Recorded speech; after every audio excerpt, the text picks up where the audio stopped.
bonsoir à toutes et à tous et bienvenue sous la pluie battante de Fleury-Mérogis, là où finalement la passion se déchaîne dans le ciel pour l'instant, dans une ambiance pas encore aussi chaude que l'on espère, mais ça devrait venir. La pluie n'aide pas forcément à amener encore tout le monde attendu, 1000 personnes attendues ce soir pour cette rencontre de championnat national. Compo du FC Fleury, tout de blanc vêtu ce soir. On retrouve un Fleury classique, très classique. Farad, Rivas devant, Badin, Le Méoté sur les côtés. On a quand même du mal à se dire qu'il peut y avoir mieux dans le championnat, mais largement mieux que ces quatre-là dans ce 4-4-2 de David Vigne. Oui, des joueurs avec une justesse technique, on en parlait tout à l'heure. En plus, une complémentarité entre Rivas et Farad indéniable. Rivas, un point d'appui technique juste qui sait user de son corps de manière parfaite. Et Kevin Farad, un des meilleurs buteurs de ce championnat national cette saison, qui a bravé les pelouses du national depuis un nombre d'années et qui justement utilise ce point d'appui qu'est Jonathan Rivas pour plonger et aller justement mettre le ballon au fond des filets. On a de belles images. Espérons que ce soit aussi explosif que ces feux d'artifice. Et la compo du Paris 13 Atlético que vous avez vu.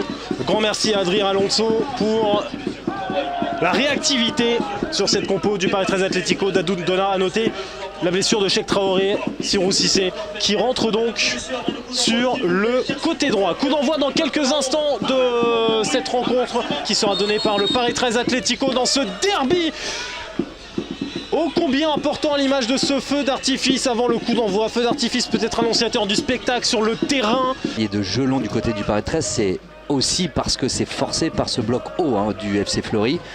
On le voit à chaque 6 mètres. Et Le Méoté, c'était intéressant là dans l'espace, il est accroché effectivement. Clément Badin, Thierry Bouillet n'hésite pas un instant à la 5e minute. Faute sur Badin et pénalty pour Fleury. L'entame était bonne dans le jeu pour Fleury. Elle peut se concrétiser maintenant avec un but. Forcément un homme de derby pour frapper ce pénalty à la 6e minute. Kevin Farad qui en a mis des pénaltys dans les derbys, qui en a mis des buts dans ces derbys aussi bien avec l'Entente qu'avec Créteil il y a quelques années dans le championnat national. Va-t-il encore accrocher un club francilien à son tableau de chasse? Farad, Germain Sanou, duel à la 6e minute. Très facile, trop facile pour Kevin Farad. Un homme de derby jusqu'au bout. 1-0 pour Fleury. Ouais, c'est mérité dans le sens où l'intensité, la volonté, l'intention de rentrer fort dans ce derby, elle est réellement à mettre du côté du FC Fleury et des hommes de David Vigne. Et c'est leur force encore une fois. Vous voyez ce jeu dans les intervalles, ce jeu de redoublement de passes au sol. De jouer dans ces petits espaces avec la qualité technique en effet de Badin, Le Méoté et consorts, indéniablement c'est payant. Quand on est en apnée, les décisions ne sont plus très lucides. Et puis quand Le Méoté frappe un coup franc, on est plus qu'en apnée.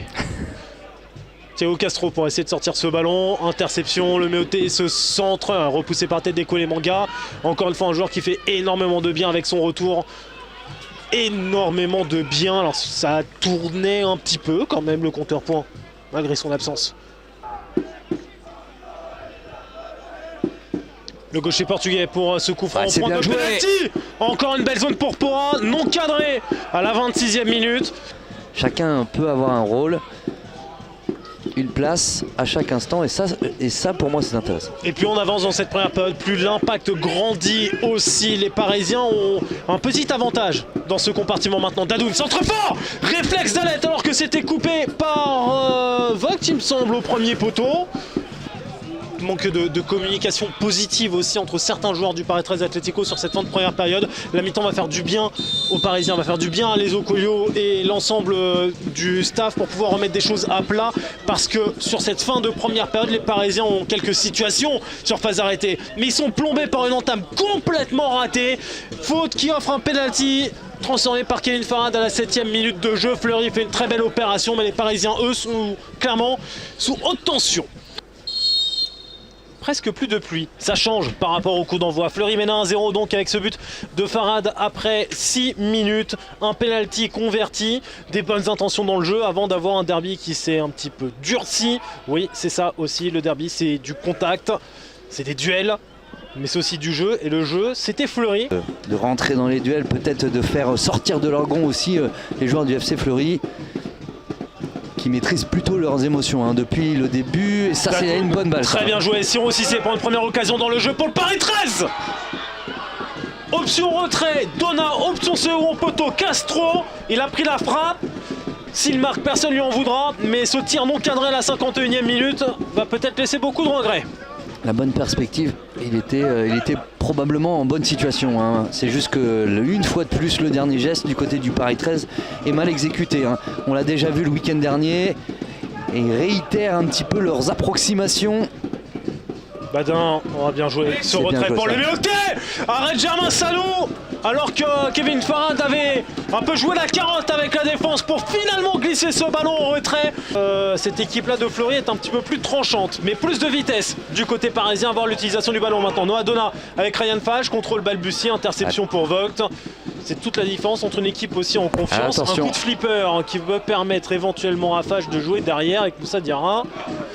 Dramé. Ouais, mais faut pas revenir là où d'où ça vient. Il aurait fallu en effet peut-être ouvrir un peu sur Yongo. Et là le bloc de Fleury s'est remis en place et évidemment plus de vitesse. Prochain, peut-être petite contre-performance là pour les Dijonais.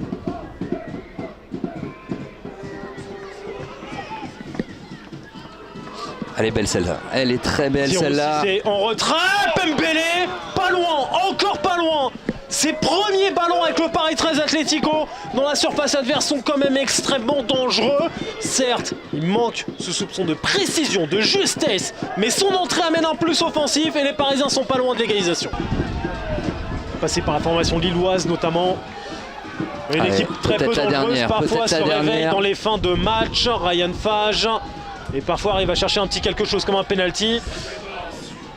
Stoppé par Aubourg et ce derby retour est pour Fleury grâce au penalty de Kevin Farhad à la 6e minute de jeu. Ça n'aura pas toujours été brillant, mais ça aurait été un vrai derby avec des duels, avec de l'intensité, des cartons, parfois des coups, de la roublardise aussi. Mais à ce petit jeu là, quand il faut faire parler de l'expérience et de la qualité de jeu, Fleury est quand même une équipe difficilement prenable dans le national et le Paris 13 on a fait les frais ce soir.